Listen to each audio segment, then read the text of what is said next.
तो देखिए सीधे बैतूल से तस्वीरें आपको दिखा रहे हैं जहां पर राष्ट्रपति द्रौपदी मुर्मू पहुंची हैं और भव्य स्वागत उनका इस दौरान किया गया है। यहां पर कई सारी प्रदर्शनियां लगाई गई हैं जिनका अवलोकन करती हुए आपको दिखाई दे रही होंगी। ये सीधी तस्वीरें आपको बैतूल से दिखा रहे हैं।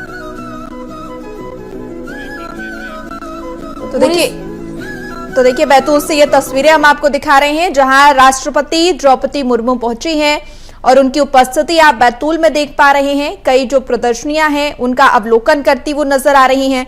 बता दें कि वो मिलानपुर टोल नाका स्थित हेलीपैड पर पहले उतरी जहां राज्यपाल, भाजपा प्रदेश अध्यक्ष और तमाम जनप्रतिनिधि और अधिकारियों ने उनका भव्य स्वागत किया। इसके बाद राष्ट्रपति का काफिला लाल बहादुर शास्त्री स्टेडियम के लिए रवाना हुआ और वे आध्यात्मिक जागृति से जनजातीय समाज का सशक्तिकरण विषय पर आयोजित महासम्मेलन में शामिल पारंपरिक नृत्य से भव्य स्वागत भी उनका हुआ। और देखिए बैतूल से ये सीधी तस्वीरें हम आपको दिखा रहे हैं जहां तमाम जो प्रदर्शनियां हैं उनका अवलोकन करती वो नजर आ रही हैं। आदिवासी सशक्तिकरण कार्यक्रम में वे शामिल हुई हैं और खास तौर पर अगर सुरक्षा व्यवस्था की बात करें तो सुरक्षा व्यवस्था को लेकर तमाम और पुख्ता इंतजाम किए गए। आप समझिए कि एक बड़ी संख्या में सुरक्षा बलों की तैनाती की गई है। 2000 की संख्या में सुरक्षा बलों की, सुरक्षा जवानों की तैनाती की गई है। और ये तस्वीरें बेहद ही खास हो जाती हैं क्योंकि राष्ट्रपति की मौजूदगी और तमाम प्रदर्शनी का अवलोकन करते वो नजर आ रही हैं। सभी में खासा उत्साह यहां पर नजर आ रहा है और आदिवासी सशक्तिकरण कार्यक्रम में वो शामिल हुई जिसकी तस्वीरें हम आपको दिखा रहे हैं।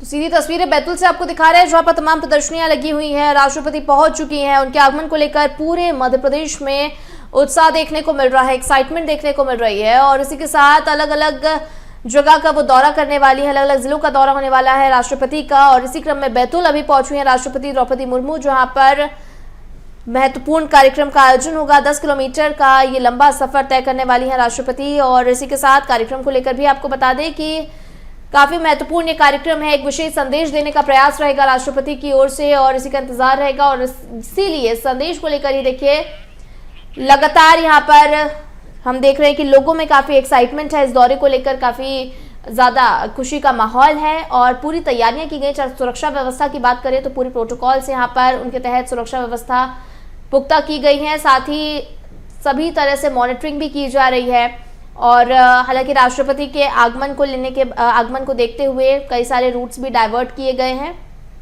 और इसके बारे में भी लेकिन लोगों को पहले ही जानकारी दे दी गई थी। और अभी आपको बताया तो देखिए पारंपरिक नृत्य से भव्य स्वागत राष्ट्रपति का हुआ। बैतूल पहुंच चुकी हैं राष्ट्रपति द्रौपदी मुर्मू। काफी खास और महत्वपूर्ण ये आयोजन होने वाला है। आदिवासी सशक्तिकरण कार्यक्रम में शामिल होंगी राष्ट्रपति। 10 किलोमीटर का सफर तय कर कार्यक्रम स्थल पहुंचेंगी राष्ट्रपति। ये भी एक महत्वपूर्ण उनका हम कह सकते हैं कि कार्यक्रम रहने वाला है। तो बैतूल पहुंच चुके हैं फिलहाल देश की राष्ट्रपति द्रौपदी मुर्मू और मध्य प्रदेश का 5 दिवसीय दौरा काफी महत्वपूर्ण राष्ट्रपति का होने वाला है। अलग अलग जगह का दौरा रहेगा, कई सारे कार्यक्रमों में उस दौरान शामिल होंगी और एक विशेष संदेश देने का प्रयास रहेगा।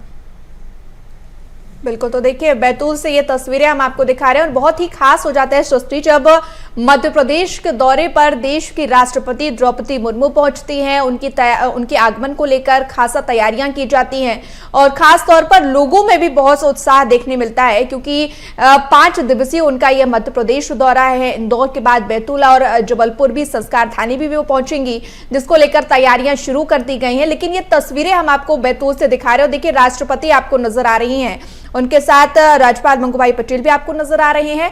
और आपको बता दें कि राष्ट्रपति लगभग 10 किलोमीटर का सफर तय कर कार्यक्रम स्थल पहुंची हैं। आध्यात्मिक जागृति और द्वारा आयोजित आदिवासी समाज की सशक्तिकरण कार्यक्रम में वे शामिल और कार्यक्रम की शुरुआत देखिए आदिवासी संस्कृति के पारंपरिक नृत्य से हुई है। 4000 आदिवासी परिवारों की भागीदारी इसमें रही। प्रशासन ने सुरक्षा के कड़े इंतजाम किए हैं। 2000 से ज्यादा जवानों की तैनाती की गई है और शहर के कई अंदरूनी मार्गों पर यातायात प्रतिबंध भी लागू किया गया है। और उनके दौरे को लेकर देखिए तैयारियां पहले से ही की जा रही थी। हालांकि आज उनका ये दौरा बेहद ही खास और कई मायनों में यह खास है, एक संदेश देने की कोशिश दौरे के माध्यम से। और देखिए वो तस्वीरें जब राष्ट्रपति तमाम प्रदर्शनियों का अवलोकन कर रही थी और पूरा बैतूल जिला राष्ट्रपति के आगमन से खुश है।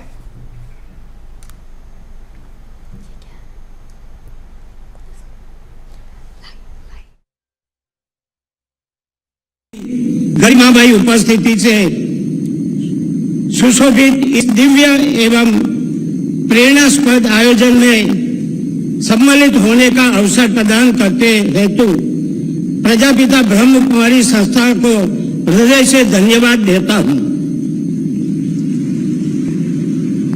आध्यात्मिक जागृति द्वारा जनजाति समाज के सशक्तिकरण के विशाल आयोजन के लिए मैं इसे इसलिए विशाल बोलता हूं, यहाँ स्टेज पर देखो तो धूप में सब बैठे हैं। इतने बड़े विशाल संख्या में आयोजित कार्यक्रम किया है, उसके लिए बहुत बहुत धन्यवाद। आध्यात्मिक चेतना और धार्मिक मूल्यों के माध्यम से समाज को उन्नत, संस्कारित और सम्मान पूर्वक जीवन जीने की दिशा में परमात्मा से जुड़ने की दिव्य शिक्षा प्रदान करने की पहल अनुकरणीय है। मेरा प्रजापिता ब्रह्म कुमारी संस्था से करीब करीब 30 साल पुराना संबंध है। मैं जहां गुजरात नवसारी रहता था, अभी भी रहता हूं, अभी तो यहां हूं, मगर हमारे सामने प्रजापिता ब्रह्म कुमारी का संकुल है, वहां गीता दीदी है। वो हर एक कार्यक्रम में कभी न कभी 2-3 महीने में बुलाती थी, तो मैं अवश्य वहां जाकर राजयोग, ध्यान और मेडिटेशन में भी भाग लेता था। बाद में मैं राजनीतिक में आया, करीब गांधीनगर में धर्मिष्ठा दीदी थी, वो भी कार्यक्रम में मेरे को जब आमंत्रित करती थी, मैं जाता था। विधायक के समान में आप तो जानते हैं शिवानी दीदी को भी 2-3 बार उसके संपर्क हुआ। उनका जो राजयोग का जो भाषण है वो भी हमने सुना है। यहाँ मैं जब भी राज्यपाल बन के आया, अभी शैलजा दीदी है, मगर उससे पहले हमारे अवधेश दीदी यहाँ थी, अभी तो हमारे साथ वो नहीं रही, उसका दुख भी है हमको, मगर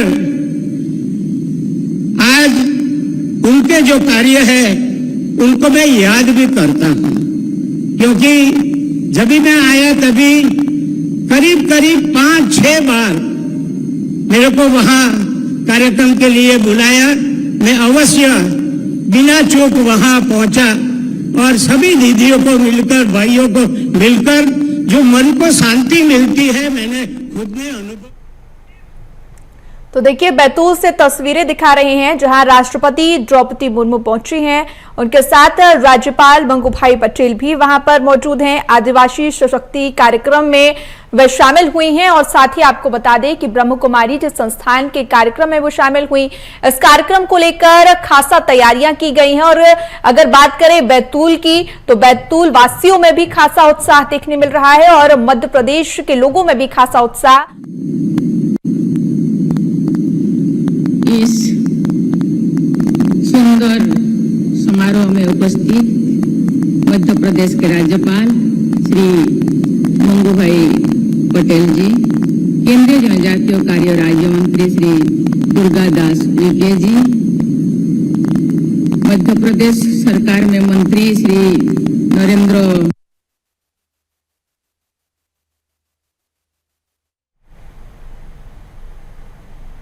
तो देखिए, बैतूल से आप तस्वीरें देख रहे हैं जहां राष्ट्रपति द्रौपदी मुर्मू का आप सुन रहे थे।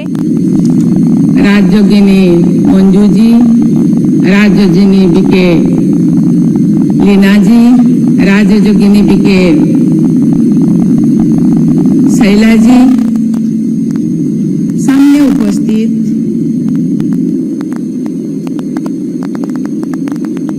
बीके के सभी भाइयों और बहनों, और जिनके उद्देश्य से ये सम्मेलन आयोजित किया गया है, आदिवासी भाइयों बहनों सभी को बहुत बहुत बधाई, शुभकामनाएं।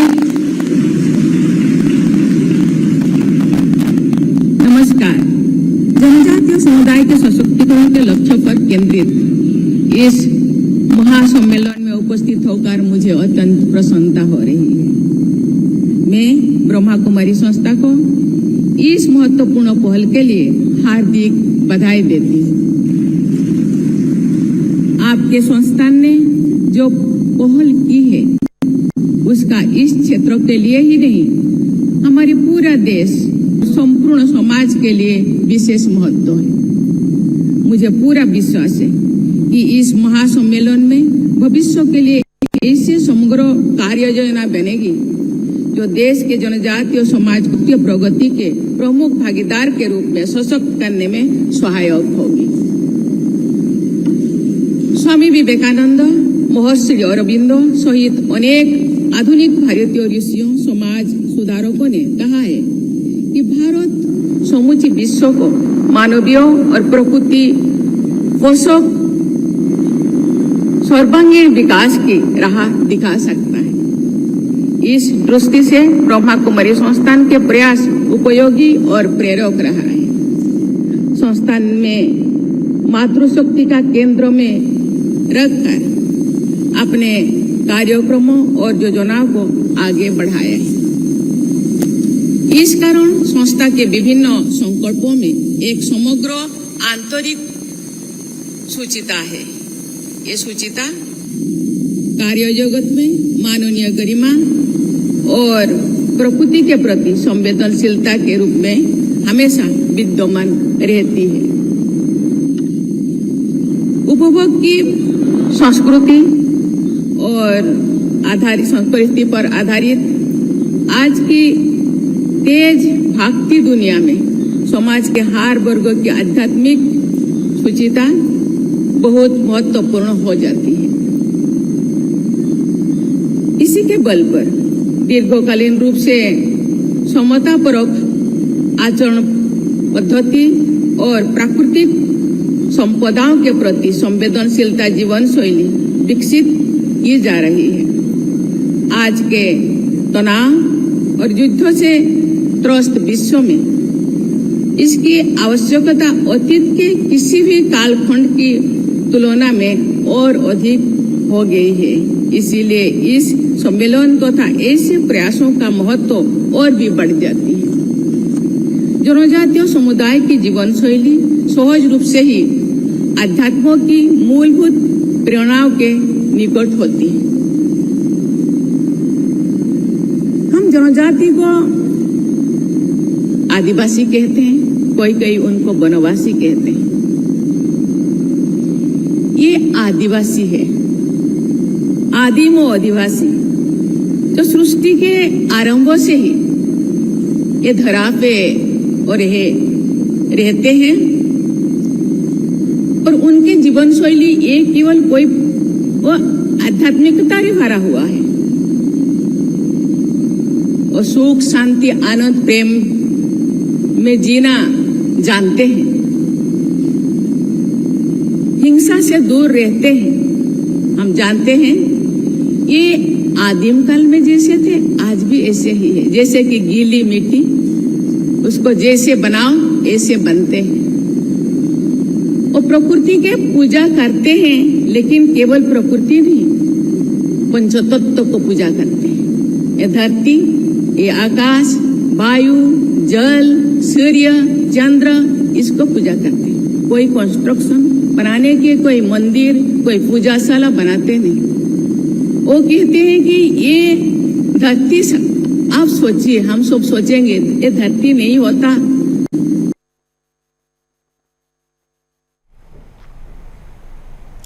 तो देखिए बैतूल से तस्वीरें आपको दिखा रहे हैं जहां राष्ट्रपति द्रौपदी मुर्मू पहुंची हैं और अपने शरीर निर्वाह के लिए जो जल चाहिए वो कभी नहीं होता।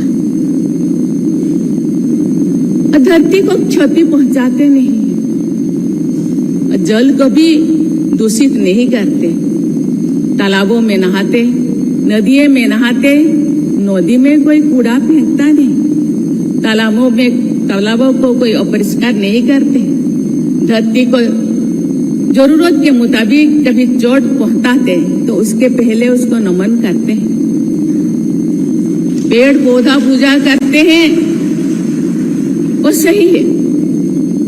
आज तो गैस आ गया है, लेकिन एक दिन था पेड़ से ही हम खाना बनाते थे, लेकिन सूखे पेड़ को चुनते हैं। किसी भी कारण कोई पेड़ को चोट पहुंचाते करने के लिए मजबूर हो जाते हैं तो उसके पहले उनको नमन करते हैं, सूर्य को पूजा करते हैं। आप सोचिए सूर्य नहीं होता तो क्या होता, पेड़ पौधा नहीं होता तो ये जितने हवा परमपिता परमात्मा ने धरती पे दिए हैं वो खत्म हो जाता। आज पेड़ पौधा है इसीलिए वो रोटेट होता है। आज समुद्र नदी है इसीलिए बारिश हो रहा है, लेकिन हम क्या कर रहे हैं? इसलिए इसी दृष्टि से ये आध्यात्मिकता से आदिवासी समाज भरपूर है। फुट का उनके मन में आध्यात्मिकता भरी हुई है। पेड़ पौधा में वो रहते हैं क्योंकि कभी कभी किसी आदिवासी उनको उनके वंशज, पेड़ पौधों के वंशज कहते हैं। इसलिए लेकिन अभी का रहन सहन जिंदगी के साथ वो थोड़ा दूर है। उनको उसी के साथ शामिल, आधुनिकता के साथ शामिल करने के लिए हमको प्रयास करना चाहिए, क्योंकि हम इंक्लूसिविटी में या समता में हम विश्वास करते हैं। 2047 विकसित भारत बनाने के लिए हम सोचे हैं, क्योंकि 100 साल स्वाधीनता के 100 साल पूर्ति हो जाएगा 2047 में। प्रधानमंत्री, पूर्वतन प्रधानमंत्री अटल बिहारी वाजपेयी कहते थे, ये देश एक जमीन का टुकड़ा नहीं है, जीता जागता राष्ट्र पुरुष है। राष्ट्र पुरुष का प्रत्येक अंग हिमालय से लेकर के कन्याकुमारी तक अक्षत होना चाहिए, क्षति नहीं होना चाहिए। ऐसे ही ये भारत में रहने वाले जनता, कोई भी समाज पीछे ना रह जाए, तो ना हम विकसित भारत कहेंगे, सामग्रिक विकास कहेंगे। और आध्यात्मिकता से भरपूर है, मैं तो बार बार कहती हूँ, लेकिन कुछ चीजें मैं गीली मिट्टी भी उनके साथ भी तुलना की, कुछ चीजें कुछ लोग उसका सुजोग लेकर के डाइवर्ट करने के लिए प्रयास किए हैं, उनको पता नहीं चलता। इसीलिए ये जो समाज को आगे बढ़ाने के लिए ब्रह्मा कुमारी संस्थान उनके जीवन शैली में थोड़ा सा जान डालने के लिए, दृष्टिकोण बदलने के लिए जो प्रयास कर रहे हैं, इसीलिए संस्था को मैं बहुत बहुत धन्यवाद देना चाहती हूँ। इसके साथ ये राज्य की सरकार को भी मैं धन्यवाद देना चाहती हूँ। उनके लिए विशेष रूप से बहुत सारी योजनाएं बना रहे हैं, पढ़ाई से लेकर से हेल्थ के लेकर से। हम लोगों का जो राज्यपाल महोदय, कल हम लोगों का प्रोग्राम है सिकल सेल एनीमिया, और ऐसे बीमारी है।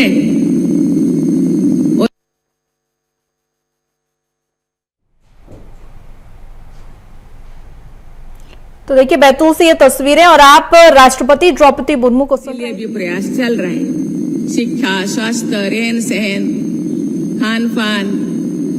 आप मैं जब आ रही थी उस टाइम में 4-5 स्टॉल मैंने देखा, जो आदिवासी भाई बहन ने खेती बहुत सुंदर करते हैं, प्राकृतिक खेती। विदेशी लोगों के द्वारा हम प्रेरित हो के विदेशी जो पेस्टिसाइड हम लगाते हैं, जमीन को बंजर कर लेते हैं, और उसी जमीन से हुआ अनाज हम खाते हैं तो तरह तरह के बीमार होता है। इसलिए प्राकृतिक खेती के तरफ वो थे, हम सब थे प्राकृतिक खेती, गाय बैल हम लोगों के पास थे। अभी आ गया ट्रैक्टर, सब बेचते और पेस्टिसाइड यूज किए, जमीन बंजर हो गया। आज फिर उसी दिशा में हम लौट रहे हैं। प्राकृतिक खेती करना शरीर के लिए अच्छा होता है, शरीर केवल नहीं, शरीर मन आध्यात्मिकता हर दिशा के लिए अच्छा होता है। प्राकृतिक संप्रदायों से जुड़ा उनकी वो सोच शक्ति है जो सर्वमंगलकारी सोच और कार्यनीति को जीवन के हर आयाम में सामने लाती है आदिवासी समाज। ये बहुत संतोष की बात है कि इस दृष्टि से आपका ये संस्थान जनजातीय समाज के साथ मिलकर लंबे समय से अत्यंत महत्वपूर्ण कार्य देश के अनेक हिस्सों में कर रहे हैं। भारतीय जीवन दृष्टि के अनुसार कार्यरत प्रत्येक संस्था को इस बात का सदैव ध्यान रखना चाहिए कि समाज के किसी भी वर्ग का सशक्तिकरण केवल आर्थिक विकास तक सीमित नहीं होना चाहिए। वास्तविक सशक्तिकरण तब होता है जब व्यक्ति आत्मविश्वास, आत्मसम्मान और जागरूकता के बल पर सामाजिक दायित्वबोध के साथ अपने कार्य क्षेत्र में सक्रिय होते हैं। आदिवासी समाज आत्मसम्मान के साथ जीते हैं और किसी को कुछ बोलते नहीं अपने प्रॉब्लम।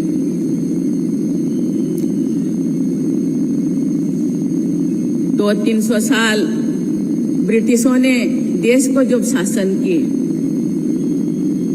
अभी भी थोड़ा थोड़ा है, उनको इसीलिए दूसरों के साथ बातें करना वो पसंद नहीं करते। कहीं वो ऐसे उनके साथ बात किया जाए जो उनका आत्मसम्मान से ठेस पहुंच जाए, इसीलिए अपने प्रॉब्लम किसी को कहते नहीं है।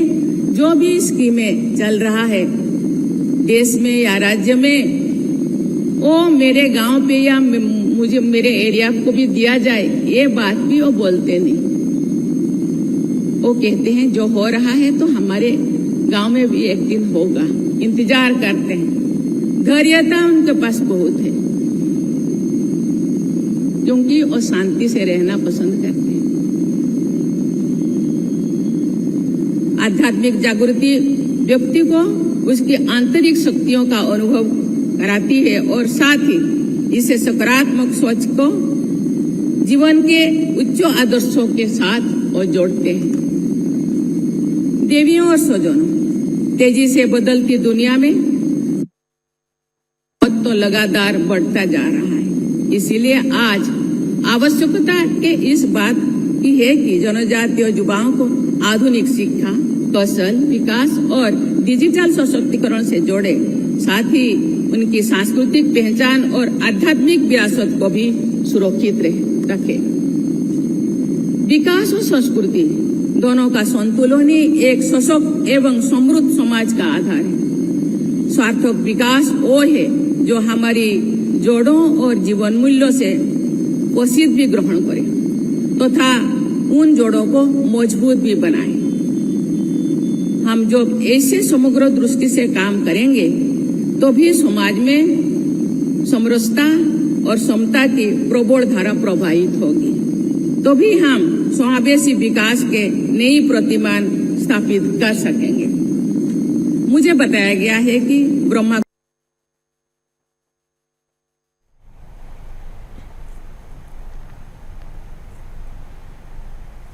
तो देखिए, राष्ट्रपति द्रौपदी मुर्मू अपने संबोधन में कई महत्वपूर्ण जनजातीय क्षेत्रों में आध्यात्मिक जागृति, नैतिक मूल्यों के प्रसार, नशा मुक्ति, महिला सशक्तिकरण, युवा विकास तथा सामाजिक उत्थान के लिए निरंतर कार्य कर रहे हैं। संस्था ने जनजातीय भाई बहनों में आध्यात्मिक विकास और सकारात्मक जीवन दृष्टि विकसित करने में महत्वपूर्ण भूमिका निभाई है।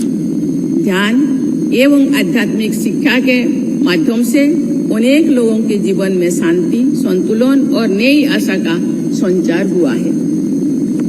मध्य प्रदेश का ये बैतूल जिला अपनी समृद्ध जनजातीय संस्कृति, प्राकृतिक सौंदर्य और आध्यात्मिक विरासत के लिए पूरे देश में जाना जाता है। मुझे बताया गया है कि यहाँ के जनजातीय समुदाय ने अपनी विशिष्ट परंपराओं, लोक ज्ञान और सांस्कृतिक मूल्यों को पीढ़ी दर पीढ़ी संरक्षित रखे। बैतूल की जनजातीय संस्कृति में सामूहिकता, सहयोग, सरलता, ईमानदारी और आध्यात्मिकता जैसे उच्च जीवन मूल्य सहज रूप से विद्यमान है। जब आध्यात्मिक और सेवा का संगम होता है तो समाज में स्थायी परिवर्तन आता है। मुझे विश्वास है कि ये महासम्मेलन सेवा और आध्यात्म के इस संगम की ओर लोगों को आकृष्ट करने में एक महत्वपूर्ण भूमिका निभाएगी। आइए हम सब मिलकर 2047 तक एक ऐसे विकसित भारत